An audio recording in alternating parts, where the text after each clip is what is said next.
आंबेगाव तालुका राष्ट्रवादी काँग्रेस पक्षाच्या वतीने येणाऱ्या जिल्हा परिषद पंचायत समिती नगर पंचायत निवडणुकीच्या पार्श्वभूमीवर राष्ट्रवादी काँग्रेस पक्षाचा कार्यकर्ता मेळावा या ठिकाणी आयोजित केलेला आहे आणि या ठिकाणी बसायला जागा नाही, बरीचशी लोक बाहेर उभी आहेत. हा हॉल तुडुंब भरलेला आहे.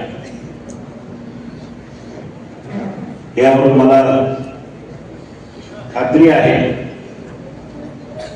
की येणाऱ्या जिल्हा परिषद पंचायत समिती आणि नगर पंचायतीच्या निवडणुकीमध्ये खूप मोठ्या फरकानं आपण जिंकून येऊ याबद्दल मात्र शंका नाही.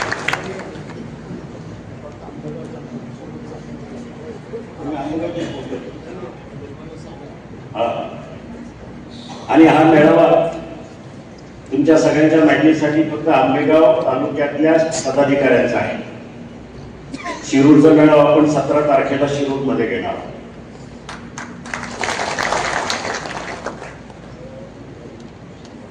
अनेकांची भाषणं, अनेकांची मनोगत आपण ऐकली. लोकसभा आणि विधानसभेच्या निवडणुकीच्या नंतर सगळ्या कार्यकर्त्यांमध्ये कुठेतरी उत्साह संचारलेला दिसतोय. दोन्ही निवडणुकीच्या मध्ये कुठेतरी मरगळ आम्हाला बघायला मिळाली. लोकसभेला मोठा फटका बसला, विधानसभेला सुद्धा फटका बसला. त्यावेळेला खरंच चिंता करण्यासारखी गोष्ट होती. परंतु हळूहळू विरोधकांची हवा कमी झाली, त्यांचं सत्य बाहेर आलं, त्यांचा खरा चेहरा बाहेर आला.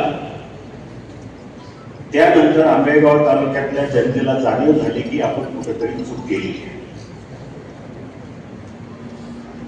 चूक यासाठी मी म्हणेन, मत कोणाला द्यायची, कोणी कशी द्यायची हा ज्याचा त्याचा त्या लोकशाहीमध्ये अधिकार असतो. परंतु दुसऱ्या बाजूने विचार करायला गेला तर सर्वसामान्य नागरिकांना विचार करायचा असतो की आम्ही मतं कोणाला द्यायची. ज्या वेळेला निवडणूक जाहीर होते त्यावेळेला मतदार विचार करतो की मला माझ्यासाठी, माझ्या मतदारसंघासाठी, माझ्या गावासाठी, माझ्या तालुक्यासाठी कोण काय देईल, कोणाचा उपयोग होईल अशा उमेदवाराला निवडून द्यायचं म्हणून त्याला आपण मतदान करत असतो. ही खऱ्या अर्थानं लोकशाहीची संकल्पना आहे. परंतु हल्ली काय झालंय, सोशल मीडियाचं जग आहे आणि या सोशल मीडियाच्या जगामध्ये बऱ्याचशा गोष्टीचा कुठेतरी लोकांचे दुरुपयोग होते. तसा प्रकार या ठिकाणी झाले. म्हणून आपण सगळ्यांनी आज गेल्या आठवड्यामध्ये आम्ही बसलो आणि हा कार्यक्रम करायचं ठरलं. कालपासून आम्ही सगळ्यांनी दौरे चालू केले आणि आजच्या या भव्य दिव्य मेळाव्यासाठी उपस्थित असलेले आपल्या मतदारसंघाचे लोकप्रिय, सन्माननीय आमदार, त्यांनी गेले अनेक वर्ष महाराष्ट्राच्या राजकारणामध्ये अतिशय महत्वाची भूमिका बजावली. महाराष्ट्राच्या मंत्रिमंडळामध्ये अतिशय महत्वाच्या खात्याचा पदभार स्वीकारला आणि त्या खात्याच्या मार्फत महाराष्ट्राच्या राजकारणाला, महाराष्ट्राच्या विकासाला एक वेगळी दिशा दिली. असे आदरणीय दिलीपरावजी वळसे पाटील, शिरूरचे माजी आमदार, ज्येष्ठ नेते आदरणीय पोपटरावजी कांबळे साहेब, आंबेगाव तालुका राष्ट्रवादी काँग्रेसचे अध्यक्ष सन्माननीय विष्णू काका हिंगे, कारखान्याचे चेअरमन बाळासाहेब बेंडे, आपल्या तालुक्याचं वैभव ज्यांनी खऱ्या अर्थानं उद्योग क्षेत्रामध्ये तालुकाच नव्हे तर राज्य नव्हे तर देशाबाहेर सुद्धा कीर्ती मिळवली असे आमचे सहकारी मित्र देवेंद्र शेठ शाह, माजी सभापती कृषी उत्पन्न बाजार समिती प्रकाशराव पवार, आमचे जुने सहकारी आदिवासी भागात ज्यांनी गेले अनेक वर्ष नेतृत्व केलं आणि दिलीपरावांच्या पहिल्या इलेक्शन पासून खांद्याला खांदा लावून काम केलं ते आदरणीय सुभाषराव मोरमारे, आमच्या पूर्वाताई वळसे पाटील, अरुणराव गिरे, रवींद्र करंजकिले, बंटी वळसे पाटील, प्रदीप पाटील आणि सगळ्यांचीच नाव मी आता घेत नाही. कार्यक्रमाला बराचसा उशीर झालेला आहे.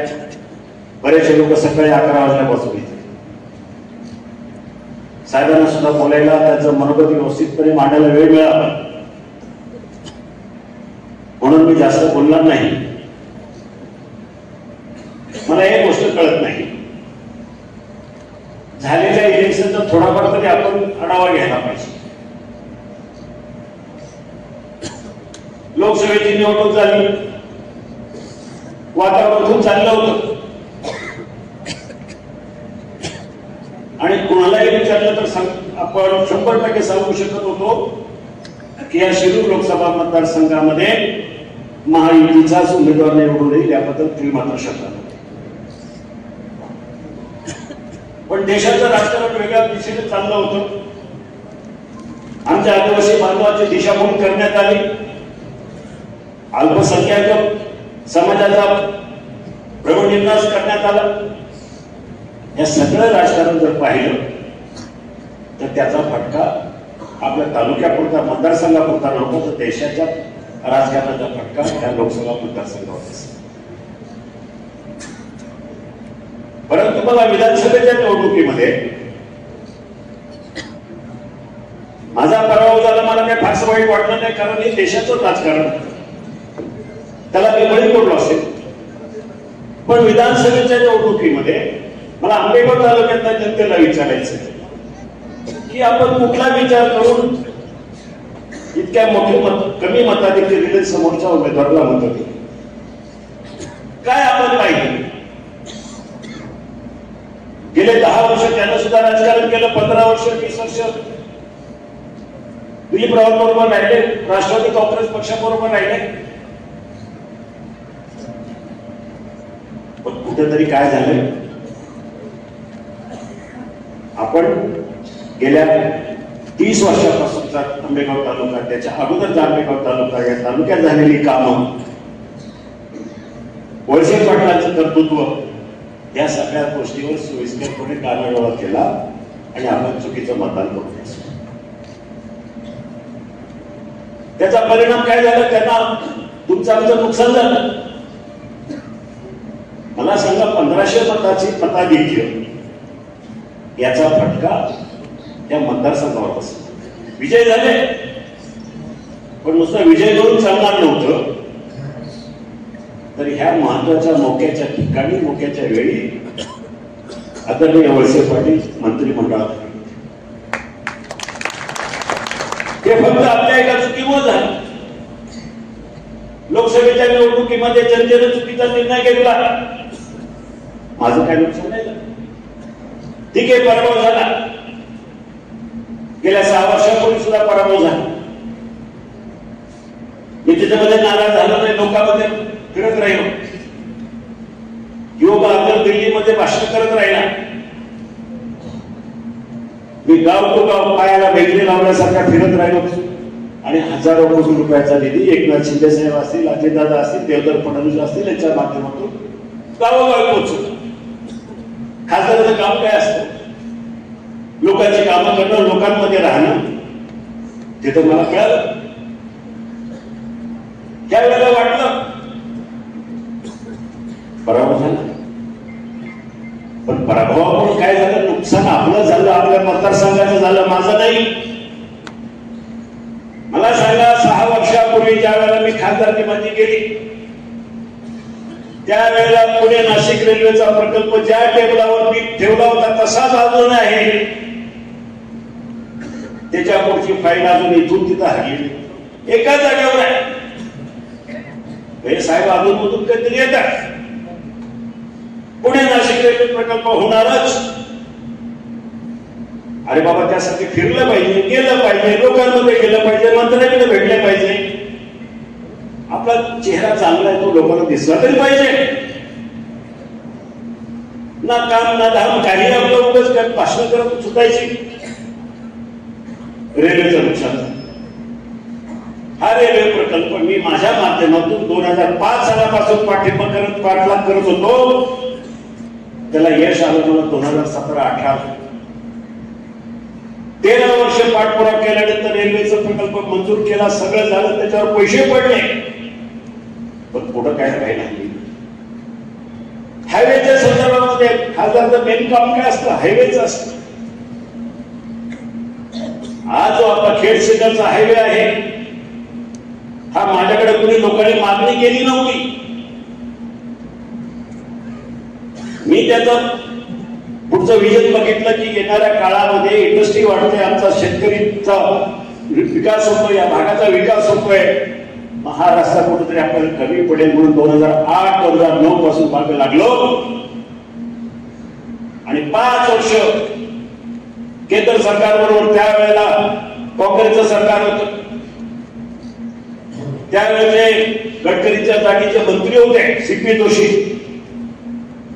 त्यांच्याबरोबर भांडण झालं, संघर्ष झाला. त्याच्या केबिन मध्ये जाऊन बसलं, म्हटलं मला हा रस्ता खेड सिन्नरचा पाहिजे म्हणजे पाहिजे.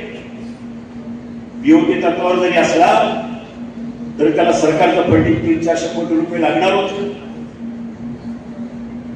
ते म्हणाले नाही, महाराष्ट्राला भरपूर पैसे दिले, आता देणार नाही. म्हटलं मी हलत त्या जागेवर, त्या मंत्र्याच्या केबिन मध्ये त्यांच्या सोफ्यावर मांडी घालून बसलो. म्हटलं की उठल तर तुम्हाला काय करायचं ते करा. त्यांनी शिपायाला बोलवलं, सांगितलं तर मार्शलला बोलवा. म्हटलं मार्शलला बोलवा, मला उचल मागणी करा, काही करा, मला हा रस्ता मंजूर करून पाहिजे.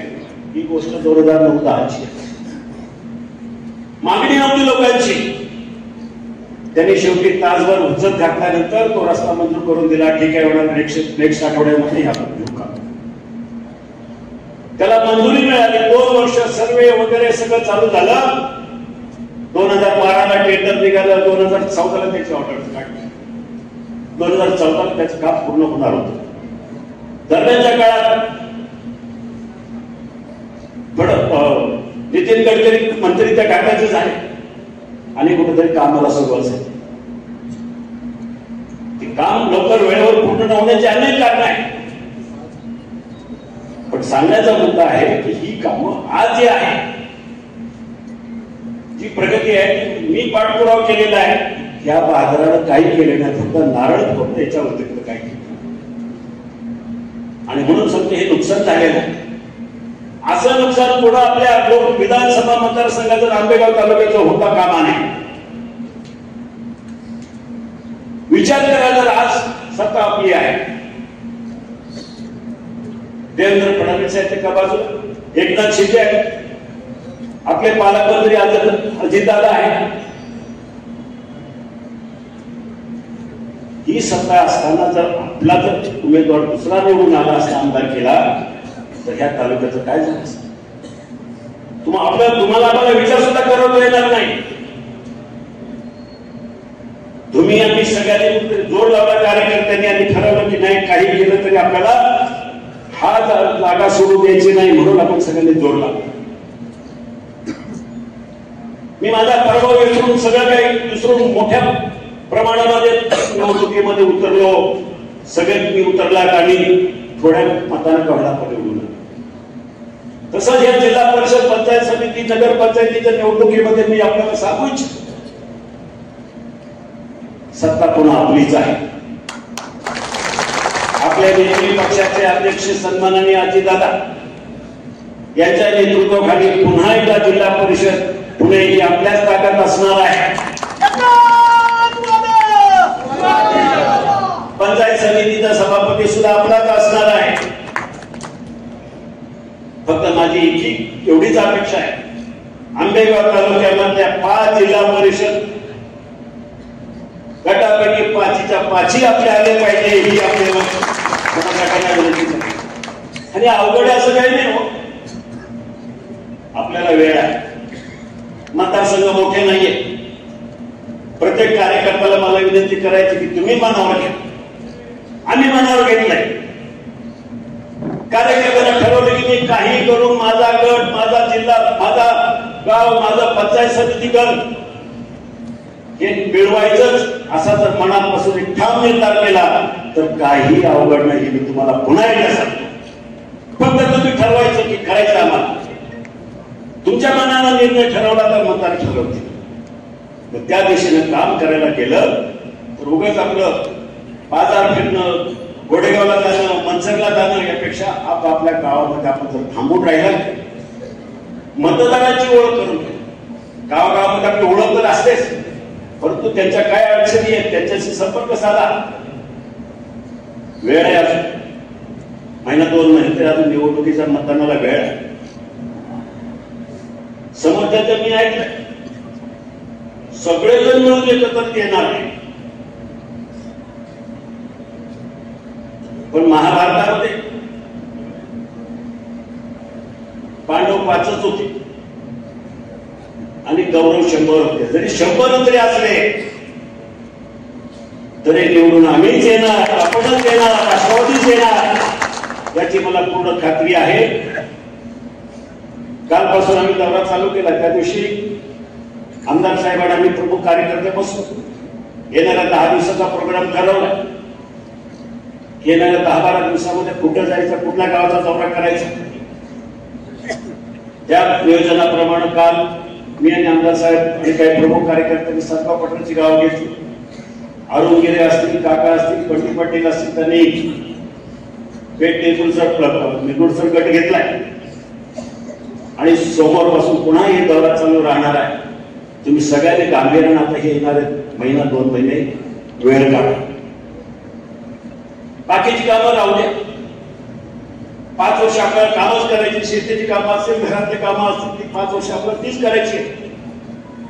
तर येणारा महिना 1.5 महिना फक्त पक्षासाठी द्या, एवढीच या ठिकाणी आपल्याला विनंती करतो. आणि मला खात्री आहे की तुम्ही सगळेजण पुन्हा एकदा चांगला निर्धार घेऊन इथून जाल की आपल्याला ही निवडणूक जिंकायची, मोठ्या फरकाने जिंकायची, एवढीच या ठिकाणी अपेक्षा व्यक्त करून थांबतो. धन्यवाद. जय हिंद, जय महाराष्ट्र.